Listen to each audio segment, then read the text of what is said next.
There was a time when every backyard told a story, not with decorative mulch or plastic furniture, but with life. Gardens weren't just pretty. They were practical, resourceful, and full of meaning. From grape arbors to onion braids, every detail had a purpose. Some features fed families, others shaded porches, and a few simply made things beautiful. But over the years, many of these features disappeared.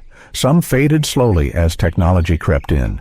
Others vanished in a single generation, lost to convenience and changing tastes. Here are 20 garden features from the past you'll never see again, but might just wish you could bring back. 1. The bean teepee. Long before swing sets and jungle gyms, the bean teepee ruled the backyard. Built with a handful of tall poles tied together at the top, it wasn't just a structure, it was an experience. Parents planted runner beans at the base, and by midsummer, the entire teepee was hidden beneath a thick curtain of vines and dangling pods. Children loved playing inside its shady hollow. It was a quiet space, calm, green, and alive. And while they played, the beans kept growing. Harvesting was easy, and the visual impact was something straight out of a storybook.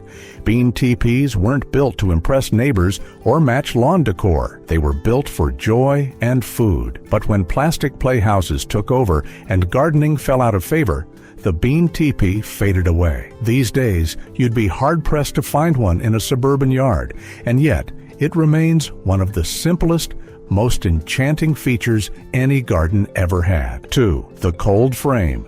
Before the average gardener could afford a greenhouse, they used something much simpler, the cold frame. Think of it as a low, sun-catching box made of scrap wood and a few old window panes. It was placed directly over garden beds to trap warmth and protect seedlings from frost. Cold frames extended the growing season by weeks, sometimes months. You could plant early and harvest late, all without electricity or advanced gear. A good cold frame could make a snowy day feel like spring beneath the glass. Every home gardener knew how to make one. They were built from whatever was lying around and required nothing more than a sunny patch of earth and a bit of patience. Today, with year-round produce available in every supermarket, cold frames have nearly disappeared. But for anyone growing food from scratch, they're a reminder of how simple solutions often work best. 3rd, companion planting rows. Long before pesticides and synthetic fertilizers, people relied on wisdom passed down through generations. It was called companion planting, the art of placing specific plants next to one another to boost growth, repel pests, or enhance flavor. Tomatoes grew near basil and marigolds. Corn stood tall for climbing beans. Beans fixed nitrogen in the soil. Squash sprawled beneath to block weeds. These weren't random combinations. They were symbiotic partnerships. Gardeners knew which pairings worked, and they used them to create balance. The practice made the most of limited space and reduced the need for chemicals. But as commercial farming emphasized uniformity and efficiency, these traditions were lost. Today, companion planting is making a slow comeback, especially among organic gardeners. But its widespread use as an everyday strategy for healthy home gardens is mostly gone. Once a cornerstone of backyard growing, it now survives more as a relic of folklore than a practical practice. 4th, rhubarb patches. Tucked away near fences or behind the garage, the rhubarb patch was a fixture in older gardens. It wasn't glamorous, it didn't flower, but it came back year after year without asking for much. Rhubarb's thick red stalks added tartness to pies, jams, and homemade syrups.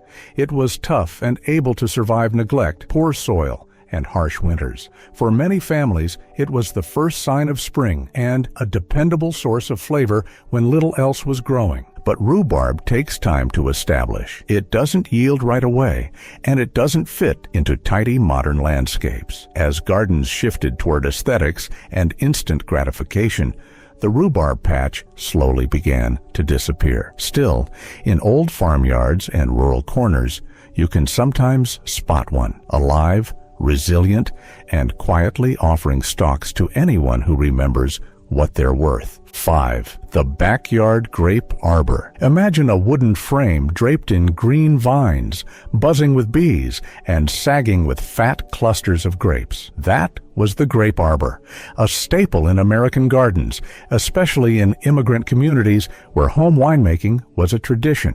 These arbors weren't just for show. They provided shade, privacy, and a steady harvest through late summer.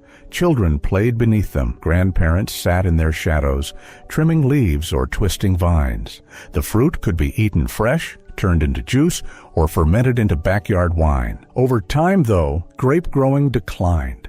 Store-bought grapes became easier. Wine came with a label, and the patience required to prune, train, and wait. That faded too.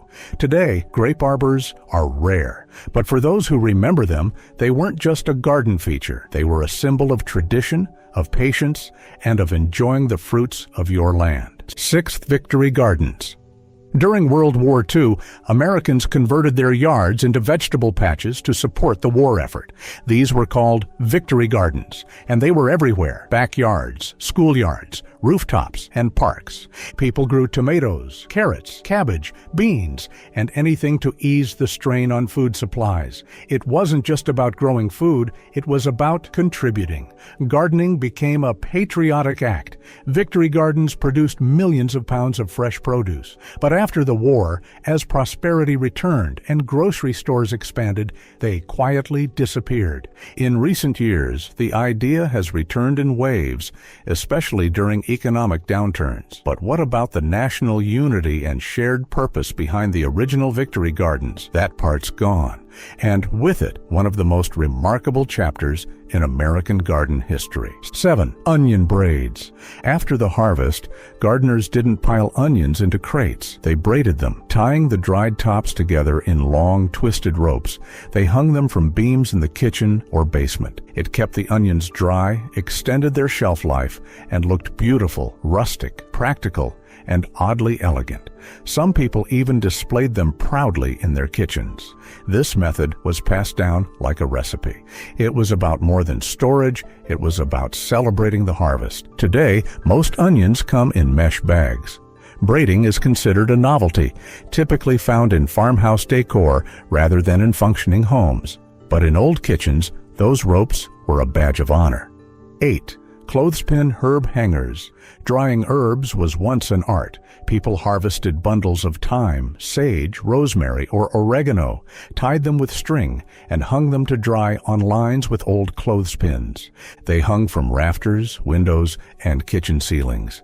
As they dried, they perfumed the room. The herbs were then crumbled into jars or kept hanging for future use.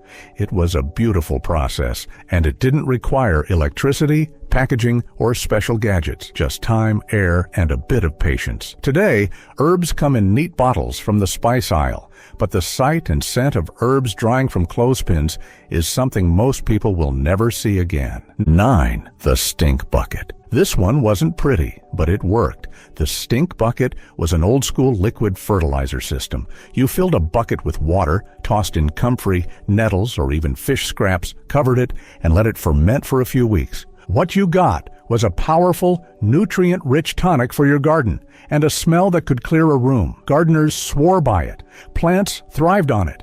But as commercial fertilizers became cleaner and easier to use, the stink bucket became a relic. Too messy, too smelly, too slow. Still, some diehards keep the tradition alive, because while it stinks to high heaven, it works like magic. 10. The root cellar. Before refrigerators, every home needed a root cellar. These were cool, dark spaces dug into the ground, sometimes under the house, sometimes built into hillsides. They kept vegetables fresh for months. Potatoes, carrots, onions, and apples all stored beautifully this way. Some cellars even had shelves for canned goods or crocks of pickled vegetables. They were essential to survival, especially in rural areas.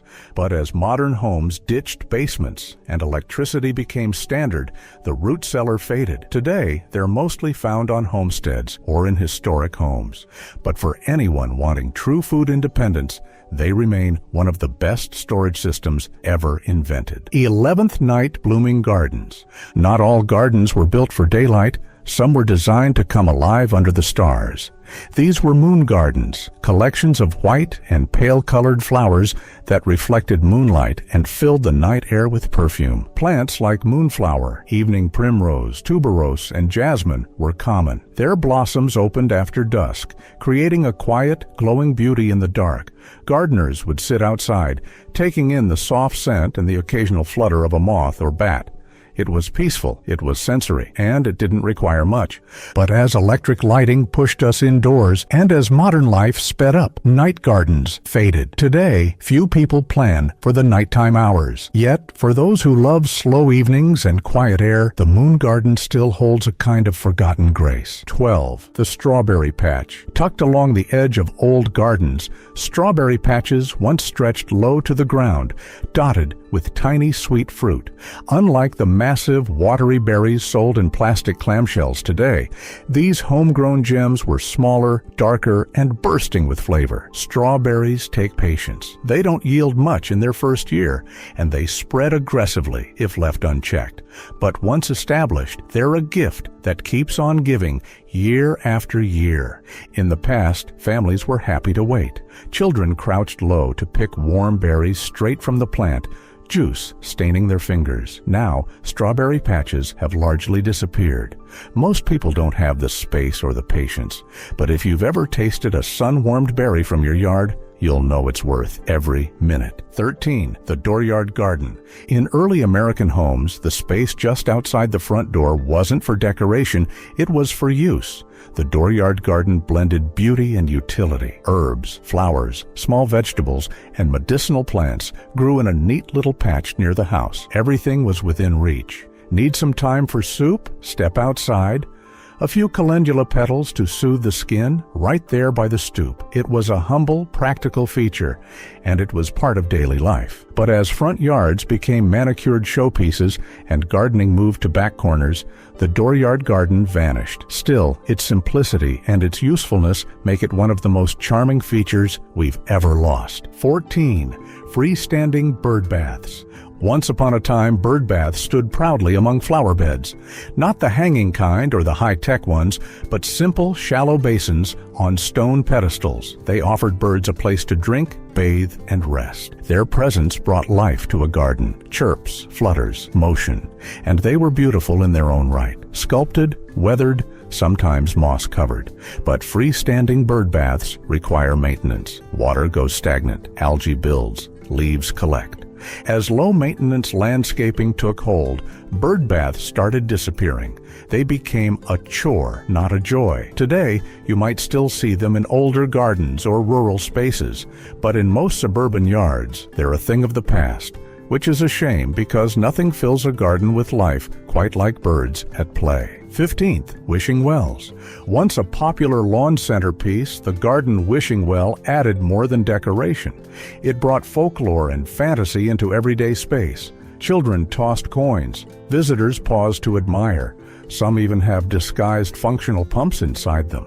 Made from stone or wood, with a peaked roof and bucket, the wishing well was a symbol of hope, charm, and gentle tradition. They weren't essential, but they made gardens feel magical. Over time, they fell out of style. Considered old-fashioned, they gave way to sleeker landscaping trends and minimal designs. But for those who remember them, they brought a certain enchantment no solar lantern can replace. 16th, herb spirals. When space was tight, gardeners went vertical. The herb spiral, a stacked layer of stone or brick coiled upward like a snail shell, offered microclimates for every kind of herb. The top stayed hot and dry for rosemary and thyme. The bottom retained moisture for mint or parsley. It was self-contained, efficient, and beautiful. They were a mainstay in permaculture gardens and European-style plots, and they looked like garden art. But building one took effort, and as people opted for raised beds and neat rows, spirals became rare. Still, the herb spiral remains a symbol of smart design and a reminder that function and beauty can go hand in hand. 17. The outhouse garden. Before plumbing, the outhouse was an unavoidable necessity, but gardeners didn't waste the space around it. They planted flowers, herbs, and vegetables to make it useful and, if possible, pleasant. These gardens helped mask odors and turned an otherwise awkward structure into something charming. Some families even built small trellises or arbors around them, letting vines climb the sides.